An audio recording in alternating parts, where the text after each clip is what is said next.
Hello everyone, welcome to the YouTube channel Botany for All. In our today's video, I'm going to talk about an update regarding the CSIR NET exam. The CSIR NET exam of 2021, which was the most awaited moment or which was the most awaited exam for the CSIR NET aspirant since last 1 year we can say, is likely to or it will held on 29th of the January 2022.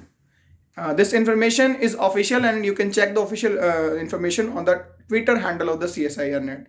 So, and one more good thing that in the 2022 there will be 2 more rounds of the CSIR NET. So overall in 2022 there will be 3 NETs, one in the January of course, that is the 29th of January, although it was the scheduled of 2021, this NET which will held on 29th of the January, and even in the 2022 2 more rounds of the CSIR NET, most probably in the June as well as in the next December, is surely going to is held.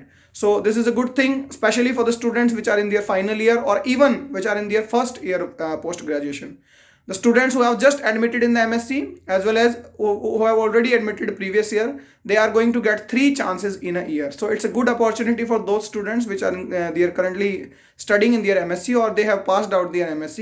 So overall it's a good opportunity. So all the best, good luck and keep preparing for your exam. It's an update regarding the CSIR NET exam dates. Thank you very much. Have a good time.